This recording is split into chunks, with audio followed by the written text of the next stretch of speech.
Dudes, Nutnfancy here with another knife review. I think some of y'all said, Nutnfancy's not going to do any knife reviews anymore. That's not true. I'll be fitting knife reviews in throughout the Nutnfancy project. You'll see. And this is a great way to get back to knife reviews because this will fall into the utility / camp / maybe pocket knife category. It's an outstanding example of just such a knife. It is the Victorinox Trekker standard model. It has been in the Nutnfancy inventory since 2002, and it is a proven trail companion with me. This particular knife has accompanied me on several backpacking trips and several excursions into the southeastern parts of the country, the United States that is. Proven blade. A lot of upsides to this knife. I'll cover them all as we go through this short video. That's right, I said short, relatively speaking. And a couple downsides too. I'll cover those and you can decide whether it's going to be a showstopper for you. The downsides, that is. Let's get going, dudes. First off, look at that blade. That is a nice penknife blade. And if you notice right off, guys that are new to Swiss Army style knives, it is much bigger than a standard Swiss Army blade. That's what makes this such an outstanding camp knife, especially in the category of food preparation. It chops, it slices, it can skin things pretty darn good. I've actually skinned a few fish with this one and it worked well. Lobster heads off with no problem. Thank you very much. Great camp knife. Some of those heavier tactical knives, maybe not heavier, but bigger bladed ones that have the broad cross section, maybe a thicker cord. They're not great camp knives in the field or in the area of food preparation. That's my own opinion. I like a thin blade when I start food preparation tasks, and a narrow one's even better because it's just versatile. It cuts and slices very nicely, and I'll tell you, you will not be let down by this 4.375-inch blade made out of the Victorinox proprietary stainless steel. Let's talk about that real quick. This won't be any different than my other Victorinox reviews.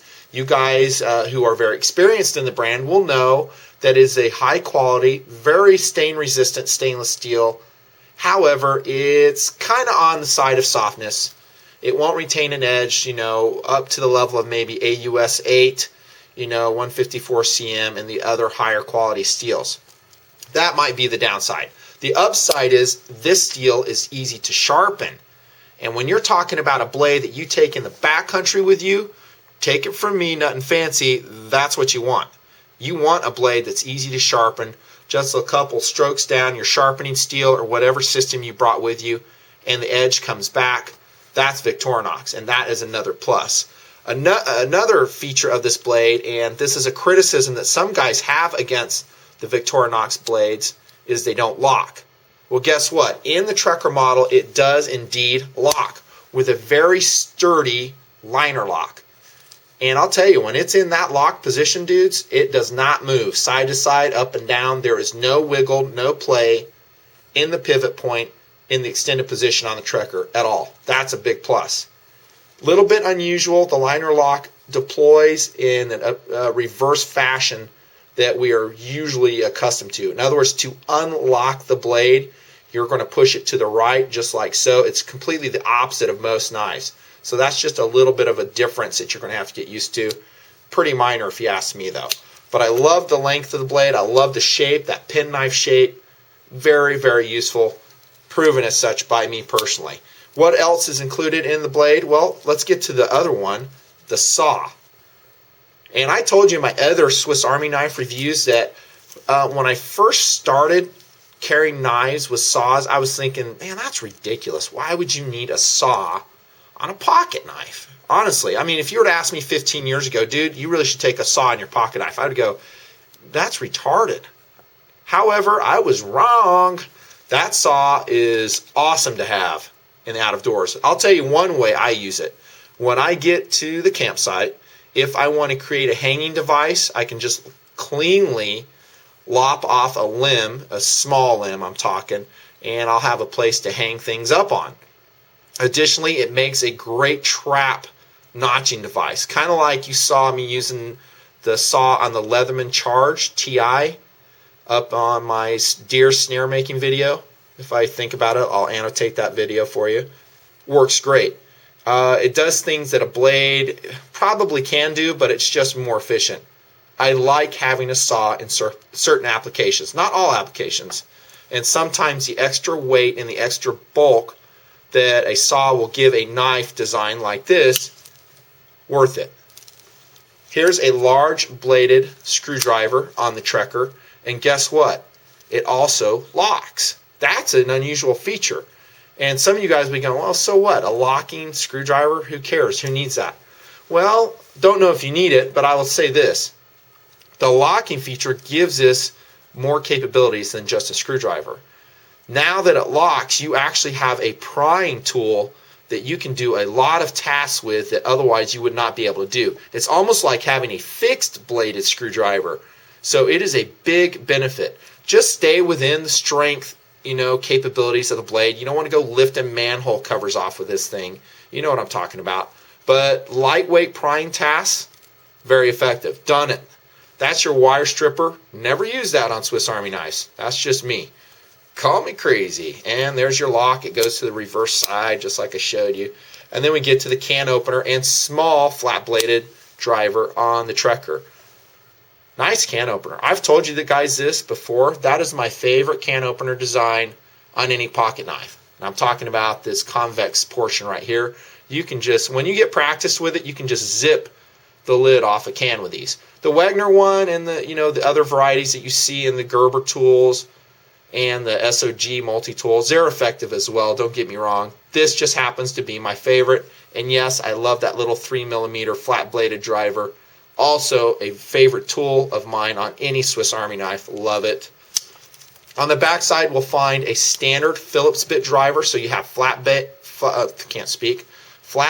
and Phillips drivers in the same knife. Awesome. And here's your, what they call a reamer, or punch-all is usually how I call it, on the back side of the blade too. Here's a caution, and here's a little downside of the design. If you decide you have to drill or heavy duty with this thing, be advised this thing can flex under use and pinch your finger nicely. How do I know this? Because I've been there, done it. Doesn't feel good. That's a minor downside of the design because it'll flex against that spring, doesn't really lock solidly, and that's just a function of these back springs here. Very minor if you ask me. The design of the reamer itself, though, is outstanding. If you want to know how to do a reamer, pretty much everybody, that's how you do it. See how it has that sharp edge on it? That means it's going to drill very effectively and make holes in pretty much any material that it can bore through. Love it. The saw coupled with the reamer, guys, makes this a great trap tool because you can make wooden pegs for your trigger devices. Use your saw to notch for your trap. Use your reamer to drill a hole for your wooden pegs to make your trigger mechanism. All in one with the Victorinox Trekker. Additionally, it has the inclusion of the tweezers, Swiss Army variety, the Victorinox. Love those tweezers. Yeah, there's better tweezers out there, but guess what? It's better than nothing.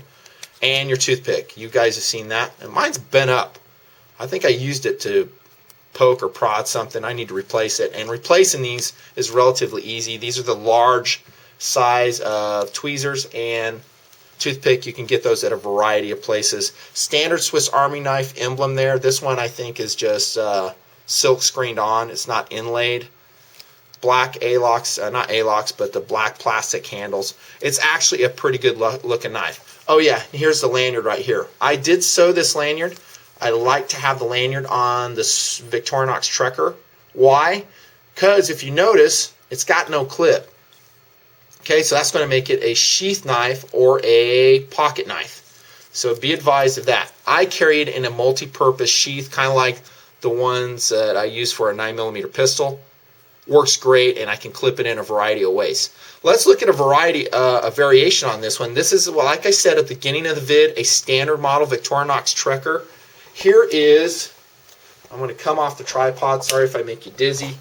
Here is the one-handed version. Look at that. That's cool because it's got, sorry for the shaking, it's got the one-handed deployment hole on the main blade. Notice also it has serrations on the forward portion of the blade. The good part of that is it's going to cut really effectively. You won't have to worry about it dulling. No, wait a minute. You will have to worry about it dulling. And that gets into a downside to that design, in my opinion. Being a softer steel, the time will come when those serrations are pretty much not going to be effective. And the blade design looks just like the Rescue Tool by Victorinox, which, let me get this straight, is an excellent blade design. My point on the serrations is, and those are great serrations because they're fine in nature, and that means they're going to cut and slice really well, but it might be an impossible task to get them resharpened. And in a softer steel, you need to ask yourself if that's acceptable to you. Another variation, let me come over here, right, can't find out where I'm at. There it is. Another variation is the one-hand Trekker knife, German Army style. I like that one. That one's got olive drab scales. I know you guys aren't surprised to hear me say that I dig the OD scales. Awesome. All the features are the same. It has that single blade, same design on the one hand. That's a great design as long as you can trust the serrations for the life of the blade. I would think it'd be real tough to sharpen them. Great blade though. I would love to add that to my inventory. I love that knife.